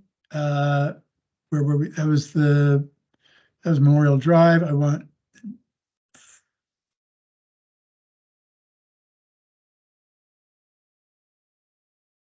This is going up that steep hill, whether it starts at 0 or starts at 6 feet, as Steve just suggested, some sort of a plaza feature in the middle of the slope so people can rest, interact, be filtered, slow down if they're coming down the hill and not be going too fast.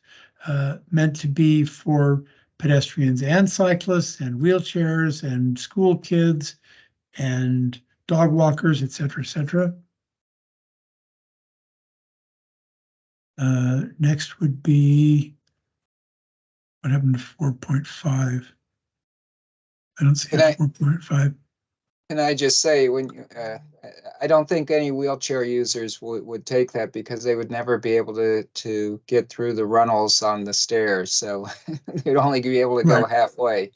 All right. Well, then that's maybe another reason to have a plaza there. And then this is the top of the facility shown again at 15%, pretty conceptual, pretty schematic. Again, with some sort of a plaza, sort of gateway feature near the recreational facilities and the school on 13th Road and Pierce. 15% plan, says right there. Not a lot of explanatory value, and probably still time to have meaningful discussions about concepts. How could we provide any input at this point? Mark Dennis is the project manager. His name's on the website. I can share his info with you. I will in the chat. How about that?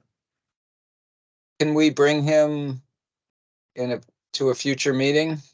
I can ask. I mean, I invited him. He couldn't come tonight, but yes, he's been shopping both of these projects around, and the Army Navy Drive Complete Street is his project as well. So yes, these are his baby.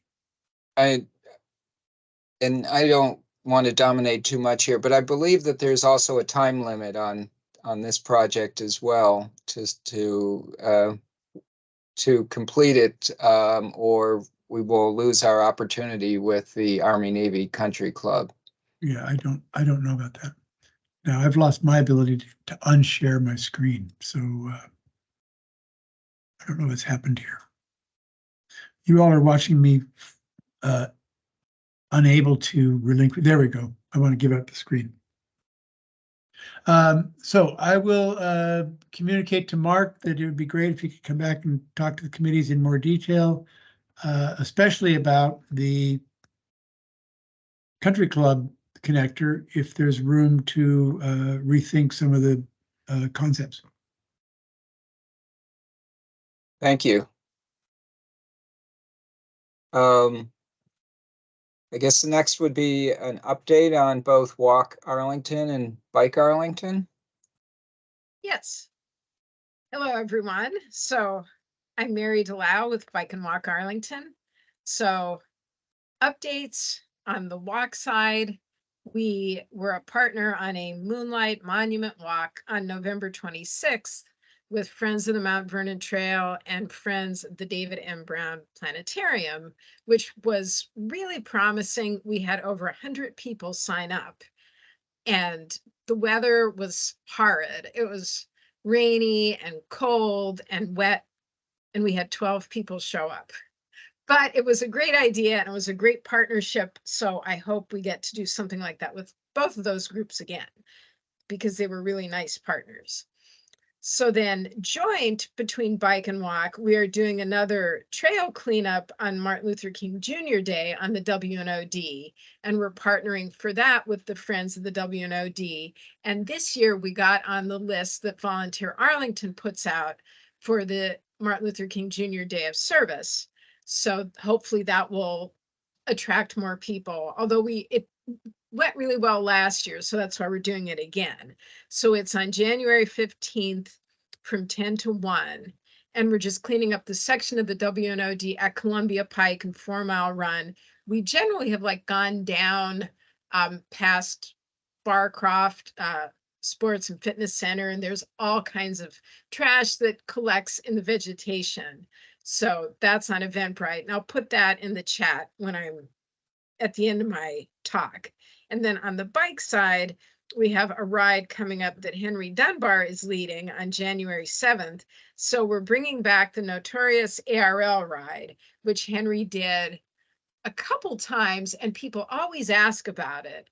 And it was before my time, so I didn't know what they were talking about, but it's all different sites. Like you go to the place where Robert Hansen, where the Russians had hidden some money for him near the Long Branch Nature Center. So you ride past that spot. It's all things like that, like sort of spy stories and things that are little known facts about Arlington. So it's really fun. It's a longer ride.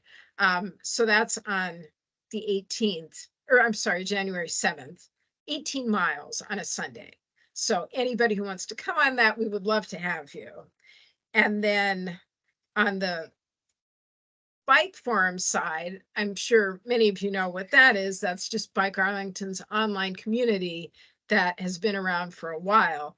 And we have been migrating that over to a different platform, which is really exciting because it's pretty modern and it's mobile friendly, which the current bike forum isn't. And the goal is to make the full transfer in that week between Christmas and New Year's, because it's expected it'll be kind of quiet then. And right now, somebody had mentioned freezing saddles. Right now, it's really busy on the forum because everybody's signing up for freezing saddles, which is almost full. That's the winter bike challenge for people who may not know what that is, that everybody rides every day from the first day of the new year until the first day of spring. And you have to try to ride at least a mile, and they compete on teams, and it's super fun. So anyway, the forum will have a new look very soon, and I think people will love it. So we're excited about that.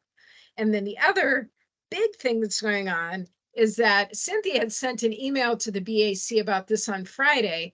It's time to update the bicycle comfort level map for 2024 in time for Bike to Work Day. So if anyone has suggestions, I'm completely open to them, and please send them my way. I've already gotten some really good ideas. And so I'll just collect everything and sit down and look at it and get it into production. And it's more even like if you think something, this is a comfort map based on how comfortable people feel riding in certain conditions, or how comfortable you feel riding with traffic or riding in bike lanes or on the road. And so if there's something on this map that you think you don't feel as comfortable as it suggests you should, tell us that, because we can change anything on this, or anything that's not clear, or colors. And I already talked to the designer a little bit about some of the ideas, and she's pretty open too. So we have time to improve this if anyone has any suggestions. And then let's see. Oh, the other thing is that I've been trying to scout out some new locations for our bicycle education classes that we do at the Washington Area Bicyclists Association in the fall and spring. And today my contact from WABA came out to look at some new sites for me, because I wanted to do something in South Arlington, because they have always been at the Quincy Street parking deck for years.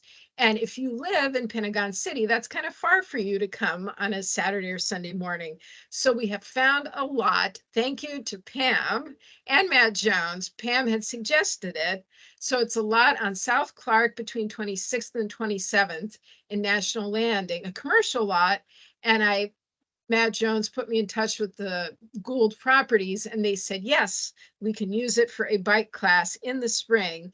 And WABA liked it. Like, it's a big flat lot.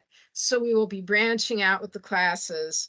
I mean, I haven't decided which one yet, but it's just, I'm excited because it was hard to find something that would be good enough. So that probably will be it.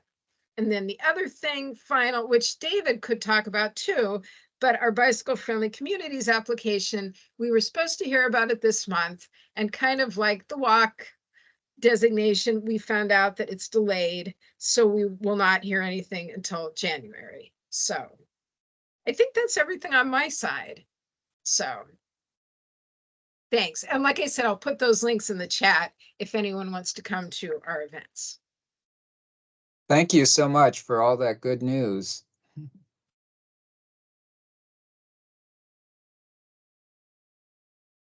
Thank you, Mary. And if people do have comments on the map, we suggest that you submit them to Mary, hopefully within the next week or so. And that will give her a few days to go through all the suggestions. So that will be really exciting to see the new version in the new year. Yes, thank you. Thank you. I think I'm next on the agenda. Excuse me, talking about report a problem. For those of you unfamiliar with it, Arlington has a system where on your phone or on the computer um, you can write in when there's a problem that you encounter on the trails, on the roads. And I've had a problem with the system, and we don't have time to talk about it now, but I'm using this couple of minutes just to flag it and kind of as a placeholder for a future meeting. That it happened again to me um, um, a couple of weeks ago that I wrote in a problem, and a couple of days later I got exactly what Mike Hanna described. I got a quick note and it said that my report was closed. But I ride past this location every single day and nothing was fixed. And so I'm just raising this in case other people have had this specific problem before, that cases are closed on the report a problem system. Because I've had it happen before, and obviously Mike Hanna raised it at the beginning of this meeting. Um, so if anyone has thoughts or any other experiences with report a problem, maybe we can just take note and put it on the agenda for a future meeting. I see Steve and then Dana. Yeah, I mean, I think this came up before, and we had a woman, I think her name was Claudia, is that right? Who had come to our meeting and had talked about it a little bit. I don't think anything has changed, over all this time. I mean, I've had a number of issues with that exact same thing. The county, if there's an issue that is then needs to go to someone else like VDOT or someone else, then once they hand it off, they literally close the ticket. And then you as the citizen are just like left out in the dark. And the other thing I've noted is that if there's an existing issue that I then go and put a comment in, no one ever sees that comment. They only see the comments that are placed at the moment that you actually put the issue in. But if you add a comment later, as far as I can tell, I've never seen a response to any comment that's added after the fact to an issue that I put up. I mean, there's a dozen problems with this reporter problem system, and I think all of us can probably describe the ones we've had, but I don't know if the liaisons we have on this meeting are the right people. I don't think they are. No, I mean, this is much more specialized. Dana? Yeah, the other issue, another issue is what's the escalation process? If a report a problem ticket is 30, 60, 90 days old, at what point does the county manager see it? Or is it just allowed to mature, to age gracefully in the system? Because they, like Steve said, they're using an action passed as an action taken, and we've determined it's not our job. Have a nice day.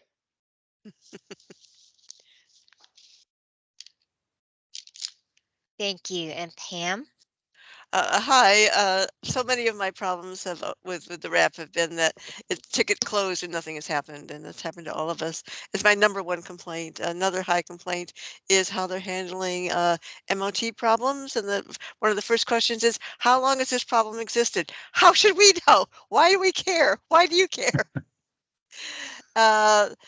And when they changed systems, a lot of our older requests just disappeared. I have no idea what happened to them. They like started over. And those were really important to us to kind of track what problems are being reported and things that we should be looking at as the committee. So I'm really sorry that those disappeared. But yeah, I'd love to devote a lot of time to this again. I think it would be good to get the right folks in the room for that. And David wants to say something. I wanted to say exactly that. So to me, from my perspective, this topic shares a lot of attributes with the MOT topic, is that these are systems that are set in place by others. There's grit in the machinery. They don't work well. There have been updates. There have been things that weren't followed through on. Claudia O'Connor is the person that Steve remembers coming to the committee before. I think she's still nominally in charge of the reported problem system, which is now, unlike in the past, linked to an online, if you will, automatic work order system. So problems that are reported are supposed to turn into work orders for people to go do stuff. And that thing about closed tickets, that's just ridiculous.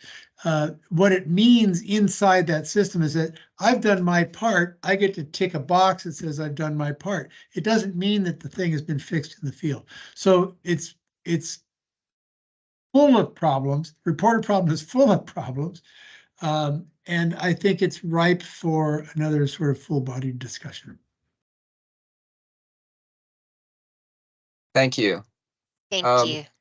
We only have a few minutes left here. I don't know, do we have any minutes on either the BAC or the PAC that need to be approved at this time? Well, we had PAC minutes, but we do not have a PAC quorum, so we cannot do any voting. Maybe next time. Okay. We're short one or two folks. We're short a lot of people. I'm not sure why, and it's something that we need to discuss. We've been missing a lot of people for a while. Okay. All right, we will do that at another time. With that, I guess we're right on time for just, I guess, the last note about next steps on VDOT's and Route 1. So I don't know if Cynthia or Pam want to just maybe say kind of where we are and kind of where our next steps will be with Route 1. Yeah. David has a hand up. Did you I'm so sorry. Yeah, I was trying to tie a bow on this conversation. The comments on Route 1, well, if anybody watched the news today, this announcement of a giant arena going in at Potomac Yard is going to change the texture of Route 1 discussions, I would say. And VDOT is supposed to issue its report on the phase 2 of Route 1 in January. But I have a couple of things that would fall under the final announcements category, and they bear on something we were just talking about. Pam mentioned lack of quorum on the PAC side of things. So can I have 1 minute to talk about 3 quick things? Absolutely. So I received an email. I was away on vacation for 3 weeks. I received an email while I was out from the fire chief saying that they're developing a strategic plan for the first time for the county, and they wanted input from the bike and pedestrian committees. Did you all hear anything about that? No. Okay, so I think there's an opening there to have some sort of conversation with the fire department about bike and ped issues in their strategic plan. The other is that in the world of hybrid meetings that the commissions have to hold, the Long Range Planning Commission and its Site Plan Review Committee has to have a roster for every one of its projects that comes up for discussion. I know Pam and others on the PAC have been very involved in this. I have not been. They're looking for some more people to be on long-range planning committee meetings. And finally, on the topic of maybe too few bodies in the PAC, Lizzie Gallagher seems to have disappeared entirely. We know that Lizzie took a step down from the chair of the PAC, but she also hasn't been going to the Neighborhood Complete Streets Commission, which leaves them shorthanded. They don't have a representative from the PAC on the NCSC. So there's all sorts of opportunities for people to be more involved, but in the meantime, we're falling short, as we did tonight on this meeting. One comment about the SPRCs. Eric and I are monitoring them carefully, and we are doing our best to ensure that there are always representatives there. So this is so you're getting those messages from Matthew Pfeiffer. I don't Oh have to yeah, worry yeah, about yeah, that. yeah. And I have been for years, and Eric is now getting them as well. And we finally got through to Matt that Eric and I need to be the contacts, and Eric is always the primary contact because he is the chief, the chair of this committee. But we've been finding people, and I have my second meeting, LRPC SPRC meeting of this week tomorrow.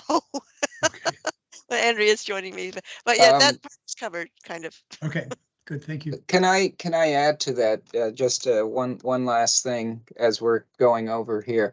Does the Bicycle Advisory Committee have a representative at the table at any SPRC at Site Plan Review Committee meetings? I know that Chris Slatt attends quite a few of them, but I'm I guess for transportation. But does the Bicycle Committee? Do not. It I would- mean, they do not have a seat. Neither does the Transit Advisory Committee. For whatever reason, the PAC has had a seat forever, which kind of makes sense because there are so many pedestrian issues. A lot of bike issues and transit issues are very separate from the new development. Whereas the pedestrian, the sidewalks and walking through the site, all of that is a critical part of every development. So it makes sense that we're on it. Every now and then the BAC is invited. The most recent example, which is now kind of stalled, is the YMCA project when they specifically asked for a BAC representative, and Jillian has volunteered to do that. But we haven't actually met again. I was just saying there might be an opportunity for us to work together on this, or at least maybe have someone from the Bicycle Advisory Committee that can handle some of these as well as the pedestrian. In other words, working together to get coverage on both of these might be a useful strategy. Maybe that there. I personally would always like to see a PAC member there. Because it's more, I think, but overall, we're more familiar with the details of how sidewalks have to work and the importance of desire lines through sites and all that good stuff. But yeah, I do wish that the BAC also had a representative. And at one point, go ahead. I mean, finish up, but I have a comment on that.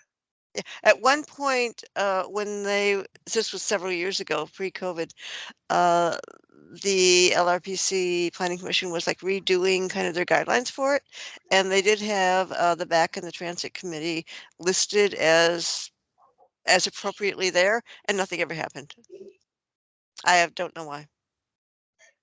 So, and as you may know, we got kicked off when they redid things after COVID, and I complained bitterly and got us back on. So my experience has been exactly what Pamela described, is that we have been invited, and I've represented the BAC on a couple of site plan review committees, but we're not necessarily aware of all of them that are going on, nor I guess it's by invitation is the way it's happened in the past, which truthfully may not be all bad. There are some, I think, SPRCs that may not really require just depending on the very specific kind of a thing that's going on, may not really require someone from the back, or just a very perfunctory look at it, perhaps.